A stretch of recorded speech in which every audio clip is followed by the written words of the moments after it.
जी। कहीं भी mob lynching हो जाती है, अखिलेश यादव कहीं बोलने के लिए तैयार नहीं है मुसलमानों के लिए। अच्छा। हाँ। आप ये बता दीजिए, आसिफ को यहाँ पर मार दिया गया, कोई उसके लिए बोलने के लिए तैयार था? जी। अखलाक को मार दिया गया गोश्त के नाम पे, उसके लिए कोई बोलने के लिए तैयार था? हैं? हाँ। क्या इनको बस हमारा वोट ही चाहिए? हैं? बस बोलने के लिए दही जमा हुआ है मुंह पे। आजम का साहब इतने दिनों से जेल में हैं? उवैसी साहब ने ये बस खाली फर्जी बयान दिया था कि मैं मतलब आजम खान साहब से मिलने के लिए जाऊंगा, हैं? दूसरे दिन ही क्या नाम है कांग्रेस पार्टी के इमरान प्रतापगढ़ी दूसरे दिन ही चले जाते हैं वहाँ पर मिलने के लिए, हैं? हाँ। अखिलेश यादव दूसरे दिन ही वहाँ पर चले जाते हैं। उससे पहले क्यों फिक्र नहीं उनकी? मेरा नाम जी। यासर असदुद्दीन ओवैसी। अरे भाई यासर असदुद्दीन ओवैसी। हाँ जी। ये कब रखा आपने अपना नाम? लोगों को सब कुछ समझते हैं अखिलेश यादव भी, लेकिन हमारे वोट को बस यूं लिया और तेजपात के पत्ते की तरह, जैसे बिरयानी में उसको खाते हैं ना, वो तेजपात के पत्ते को यहाँ से यहाँ को फेंक दिया, इस तरीके से इस्तेमाल किया और उसको फेंक दिया, लेकिन नमक की तरह हमें अभी तक इस्तेमाल नहीं। मुसलमानों के यहाँ पर थाने चौकी खुल जाती हैं, कॉलेज स्कूल नहीं खुलते। अच्छा। ये चाह रहे हैं कि आजम खान साहब के साथ अगर वो आदमी नहीं है, मतलब समाजवादी पार्टी के राष्ट्रीय अध्यक्ष, तो वो हमारे साथ में कहाँ से आएंगे? अच्छा। आप ये बताइए। जी। इसलिए हमने प्लेटफॉर्म चुन लिया है, और वो असदुद्दीन ओवैसी साहब को।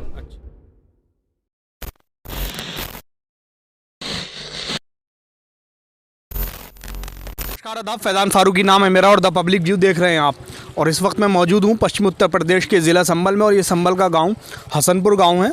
आपको याद होगा कि कुछ दिन पहले समाजवादी की साइकिल रैली निकली थी आजम खान साहब के लिए, और उसके बाद वो यहीं पर रुके थे। तो यहाँ पर गांव के लोगों ने हमें खुद बुलाया, और वो अपने जो है बात रखना चाहते हैं, मुद्दा रखना चाहते हैं।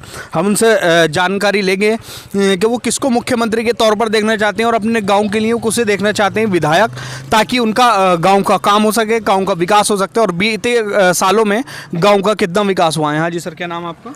मेरा नाम मोहम्मद सरताज शेख है जी। अच्छा सरताज साहब, मुख्यमंत्री के तौर पर किसे देखना चाहेंगे और क्यों आप? पहले तो आप इसकी बाद में बात करना, पहले आपने ये कहा था कि समाजवादी पार्टी ने अभी यहाँ पर रैली निकाली थी। जी जी। तो आपने कहा कि मतलब आजम खान साहब के लिए रैली निकाली। हाँ बिल्कुल है ना? हाँ।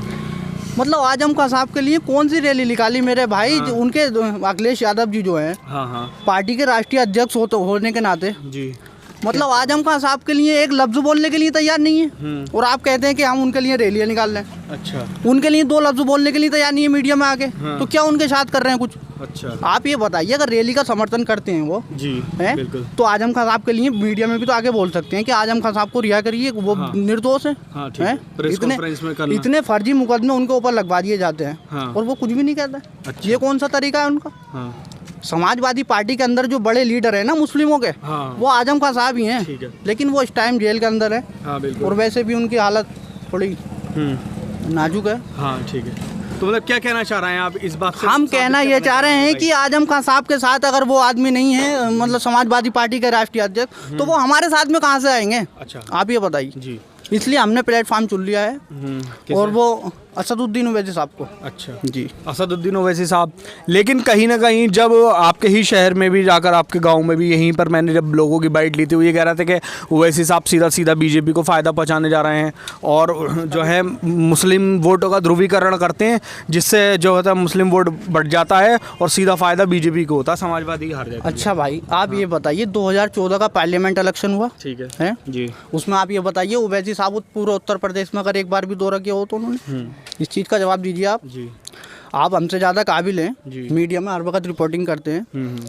आप ये बताइए, 2014 के अंदर जो पार्लियामेंट इलेक्शन हुआ था जी, उसमें पूरे उत्तर प्रदेश में अगर एक प्रत्याशी उतारा हो तो उन्होंने बिल्कुल। पूरे भारत के अंदर 3 प्रत्याशी उतारे थे। एक इम्तियाज़ जलील को उतारा था औरंगाबाद से, किशनगंज से इम्तियाज़ जलील साहब को, उन्हें अख्तरुल इमान साहब को उतारा था, जी।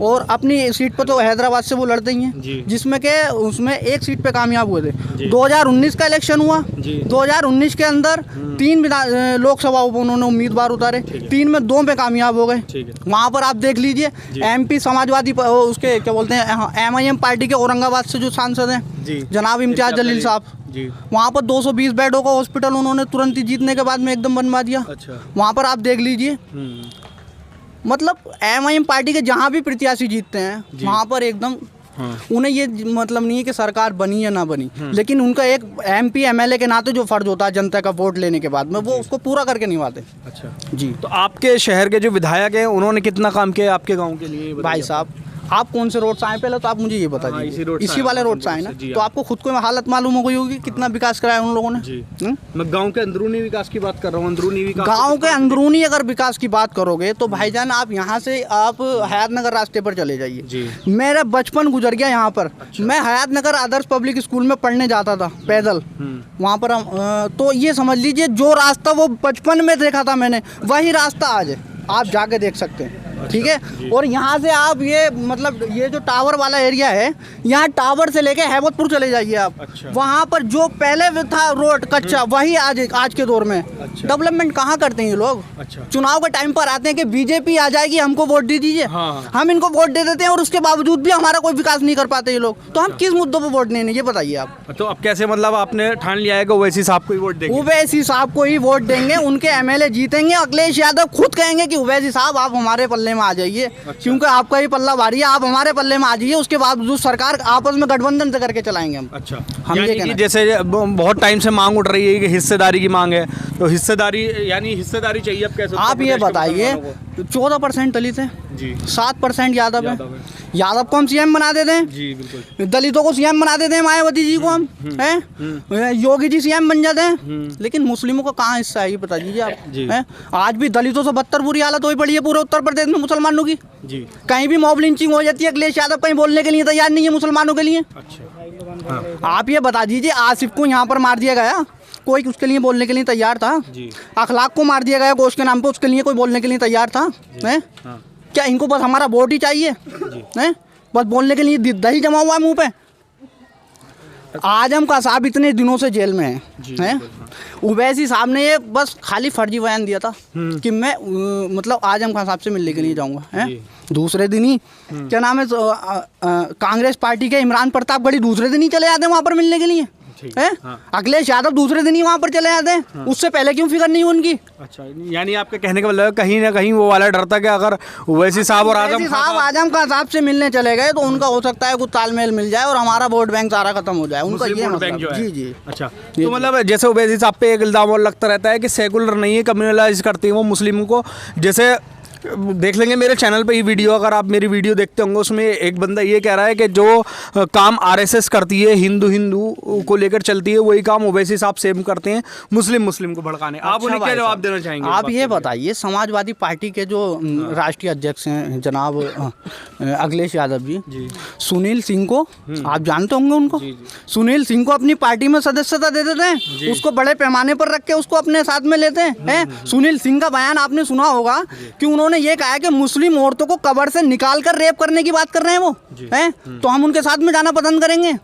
ये बताइए। लेकिन हमारी मुस्लिम कौम अभी थोड़ी भोली भालेपन में है, लेकिन इस टाइम बेदार हो रही है। आप देख लीजिए यहाँ पर सर्वे करके हमारे ग्राम हसनपुर मुंजब तक आप देख लीजिए, सबसे ज़्यादा MIM को चाहने वाले मिलेंगे। क्यों होंगे? क्योंकि हम लोगों ने जो लोगों के अंदर मैसेज पहुँचाया है इस चीज़ का, ओवैसी साहब का, और जो मैसेज हम पहुँचाते हैं ना वो लोगों के दिलो दिमाग में बैठता है। वो जहालत में लोग बहुत बहस करते हैं हमसे कि ओवैसी बीजेपी का एजेंट है और वो ऐसे हैं, ये ऐसे हैं। लेकिन अगर मुद्दों की बात पर अगर बैठ कर बहस करें ना, तो जो समाजवादी के प्रवक्ता साहब है ना, वो अगर हमारे सामने आके डिबेट करें तो हम उनको दिखा देंगे कि आप बीजेपी के एजेंट है या हम बीजेपी के एजेंट है। अच्छा जी, डिबेट के लिए तैयार हैं? बिल्कुल डिबेट के लिए तैयार है। और डिबेट के लिए ऐसे वैसे तैयार नहीं है हम। जो समाजवादी के प्रवक्ता है, मेन प्रवक्ता, आप उनको हमारे सामने ला दीजिए, हम उनको दिखा देंगे कि आप समाज बीजेपी के एजेंट है या हम बीजेपी के एजेंट है। वो कहते हैं क्या नाम है ओवैसी आए बीजेपी के एजेंट, और वो यहाँ मतलब इसको मतलब वहाँ बिहार में बीजेपी की सरकार, उसकी सरकार बनवा दी बीजेपी की। जी। आप ये बताइए वहाँ पर कितने प्रत्याशी उतरे थे MIM के? हैं 20 प्रत्याशियों में 20-19 प्रत्याशियों में 5 प्रत्याशियों में जीत दर्ज करी उन्होंने, है ना? जी। आप ये बताइए 2000 ये जो 20 का इलेक्शन हुआ है जी, 20 में शायद, हाँ 20 बिहार का, इसमें ओवैसी साहब ने कहाँ पर बीजेपी को फायदा पहुँचाई? आप एक सीट गिना दीजिए हमें। अच्छा। जब वहाँ पर कांग्रेस का इतना वजूद नहीं है, इतने प्रत्याशी क्यों उतारे पड़ी है? वो बीजेपी को फायदा नहीं पहुँचा रही है क्या? अच्छा। हैं केजरीवाल दिल्ली से आके यूपी में चुनाव लड़ते हैं, उनके लिए कोई कुछ नहीं कहता कि बीजेपी के एजेंट है और उसके एजेंट हैं। जहाँ मुस्लिम क़यादत की बात आती है, मुस्लिम लीडर की बात आती है, तो वहाँ पर एकदम बीजेपी का एजेंट हो जाता है। अच्छा, मैं तो ये एक मिनट, ठीक है, पूरी बात नहीं, पूरे हिंदुस्तान के अंदर 540 लोकसभा सीटें, 540 लोकसभा सीटें, 540 लोकसभा सीटों में अगर किसी की आवाज़ उठती है तो वो इम्तियाज़ जलील की उठती है, और क्या नाम है इनके, असदुद्दीन ओवैसी साहब की उठती है। अच्छा। क्यों नहीं उठती इनकी आवाज़? क्या इनको हमारा वोट नहीं मिला है? क्या हमने आज तक इनको वोट नहीं दिया है? अब संभल के विकास की बात कर लीजिए, यहाँ से लेकर संभल तक चले जाइए आप, स्विमिंग पूल की तरह नहाते हुए जाओगे आप वहाँ तक। संभल का रोडवेज देख लीजिए, संभल का रोडवेज इस स्थिति में खड़ा है कि जैसे कि बसें रोड पर नहीं बल्कि उसमें डैर में खड़ी हैं। अच्छा। इस तरीके की हालत है। आज ही मैं देख कर आया हूँ, रक्षाबंधन का मतलब मसला था, दिल्ली जाना था मुझे, उसके वजह से मैं वापसी आ गया। मैंने कहा भीड़ भाड़ ज़्यादा चल रही है, अभी नहीं जाना। तो ये समझ लीजिए रोडवेज की इतनी हालत बदतर हो चुकी है। मुस्लिम वोट यहाँ से लेके कैबिनेट मंत्री साहब और क्या बोलते हैं, मतलब हमारा मुख्यालय बैजोई में पहुँचवा दिया है। ये कौन सा तरीका है भाई? हमारा वोट, हमारा संभल, हमारा मुख्यालय संभल में होना चाहिए, वो बैजोई पहुँचवा दिया क्योंकि उनके यादव हैं। यादवों को सब कुछ समझते हैं, अखिलेश यादव भी, लेकिन हमारे वोट को बस यूं लिया और तेजपात के पत्ते की तरह, जैसे बिरयानी में उसको खाते हैं ना, वो तेजपात के पत्ते को यहाँ से यहाँ को फेंक दिया, इस तरीके से इस्तेमाल किया और उसको फेंक दिया। लेकिन नमक की तरह हमें अभी तक इस्तेमाल नहीं हुआ, लेकिन अब हमें जो होना है वो नमक की तरह इस्तेमाल होना है कि जैसे बिरयानी में नमक डाल के सबको टेस्ट पहुँचाता है ना, इसी तरीके से हमें इस तरीके से टेस्ट पहुँचाना है सरकार में आने के बाद। क्या नाम है सर? मोहम्मद रागिब। रागिब भाई, किसे मुख्यमंत्री के तौर पर देखना चाहेंगे और क्या वजह रहेगी, और कौन से वो काम है जो आपके गांव में अब तक होने ज़रूरी है लेकिन हो नहीं पाए? गांव में तो ये है कि पानी है, एजुकेशन है, अच्छा। कॉलेज नहीं है कुछ भी। हाँ। संभल में जी। यूनिवर्सिटी भी नहीं है, मुरादाबाद में। तो क्या लगता है आपको कि ऐसा कौन नेता होगा जो ये सब कर सकता है आपके लिए? मेरे हिसाब से तो जो जनता की सेवा करेगा ओवैसी साहब कर सकते हैं, पार्लियामेंट में आवाज़ उठाते हैं। अच्छा, पार्लियामेंट में आवाज उठाते हैं। यूपी का भी रुख कर रहा है इस बार 100 सीटों पर, क्योंकि मुसलमानों के यहाँ पर थाने चौकी खुल जाती हैं, हाँ। कॉलेज स्कूल नहीं खुलते। अच्छा, यानी जो आप कहना चाह रहे हैं कि थाने चौकी से क्या मतलब आपका इस बात से? ये सोचते हैं ना कि दलित और मुसलमान क्राइम ज़्यादा करते हैं इनकी निगाह में। अच्छा अच्छा जी। यानी मुसलमानों के लिए जो है एजुकेशन हब होना चाहिए, यस। ना कि ये पुलिस चौकी वगैरह पुलिस होना चौकी। चाहिए। ठीक है। हाँ जी भाई, क्या नाम है आपका? मेरा नाम जी। यासर असदुद्दीन ओवैसी।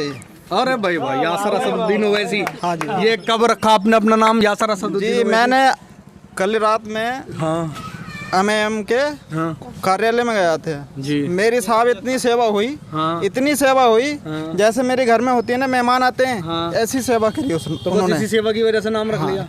नहीं, हम और भी जगह जाते हैं, जैसे समाजवादी कार्यालय में जाते हैं, उनको सर सर कहते हैं, सर सर, और सुनते भी नहीं है साहब। अच्छा। हाँ, इसलिए हमने असदुद्दीन ओवैसी नाम रख लिया अपना। अपना? जी। भाई भाई, तो यासर असदुद्दीन ओवैसी। क्या मतलब किस चीज़ ने आपको मुतासिर करा हो? ये हमें असदुद्दीन ओवैसी अच्छे लगते हैं, और क्योंकि मुसलमानों की आवाज़ उठाते हैं। अच्छा। हाँ जी। कोई और नेता नहीं उठाता मुसलमानों की नहीं, आवाज? नहीं। मुलायम सिंह को तो मुल्ला मुलायम कहा जाता है इसी वजह से। मुल्ला मुलायम तो कहते हैं, लेकिन आवाज़ नहीं उठाते वो। अच्छा। उनको जो बस मुसलमान का वोट बैंक चाहिए और कुछ नहीं चाहिए।